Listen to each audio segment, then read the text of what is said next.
ನಮ್ಮೋರ್ ಜೊತೆ ಇದ್ದಾಗ ಟೈಮ್ ಹೋಗಿದ್ದೆ ಗೊತ್ತಾಗಲ್ಲ ಅನ್ನೋದು ಎಷ್ಟು ಸತ್ಯ. ನಮ್ಮೋರು ಯಾರು ಅಂತ ಗೊತ್ತಾಗೋದು ಕೂಡ ಅದೇ ಟೈಮ್ ಸರಿ ಇದ್ದಾಗ ಅನ್ನೋದು ಅಷ್ಟೇ ಸತ್ಯ. ಪ್ರತಿಯೊಬ್ಬರು ಸಹ ಬದಲಾಗ್ತಾ ಇರೋ ಈ ಪ್ರಪಂಚದಲ್ಲಿ ಟೈಮ್ ಕೂಡ ಬದಲಾಗ್ತಿದೆ ಅಂದ್ರೆ ನೀವು ನಂಬ್ತೀರಾ? ಟೈಮ್ ಇವಾಗ ಯಾರನ್ನು ಏನು ಕೇಳ್ತಾ ಇಲ್ಲ, ಬರೀ ಕಿತ್ಕೊಳ್ತಾ ಇರುತ್ತೆ.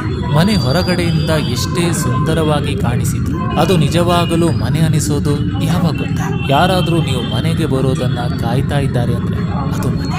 ಯಾರು ನೀವಿಲ್ಲದೆ ಊಟ ಮಾಡದೆ ನಿಮಗೋಸ್ಕರ ಕಾದು ನಿಮ್ಮ ಜೊತೆನೆ ಊಟ ಮಾಡ್ತಾರೋ ಅದು ಮನೆ. ನಿಮ್ಮನ್ನ ನೋಡ್ತಿದ್ದ ಹಾಗೆ ಮುಖದಲ್ಲಿ ನಗು ಸಂತೋಷ ಆಗುತ್ತಲ್ಲ ಅದು ಮನೆ. ನೀವು ಮನೆಗೆ ಬಂದ ತಕ್ಷಣ ನೀವು ಕೇಳ್ದೇನೆ ಟೀ ಮಾಡಿ ಕೊಡ್ತಾರ ಅದು ಮನೆ. ಮೊದಲೆಲ್ಲ ಅಮ್ಮ ಬಂದು ಎಬ್ಸೋರು, ಎದ್ದೆ ಎಷ್ಟೊತ್ತು ಮಲ್ತೀಯ, ಈಗಲೂ ಎಬ್ಸೋರಿದ್ದಾರೆ. ಆದರೆ ಅಮ್ಮ ಜವಾಬ್ದಾರಿಗಳು. ಅರ್ಥ ಮಾಡ್ಕೊಳ್ಬೇಕಾಗಿರೋ ವಿಷಯ ಇದು. ನಮಗೆ ಅನುಭವಗಳಾಗೋದು ನಮಗಾಗೋ ವಯಸ್ಸಿನಿಂದಲ್ಲ.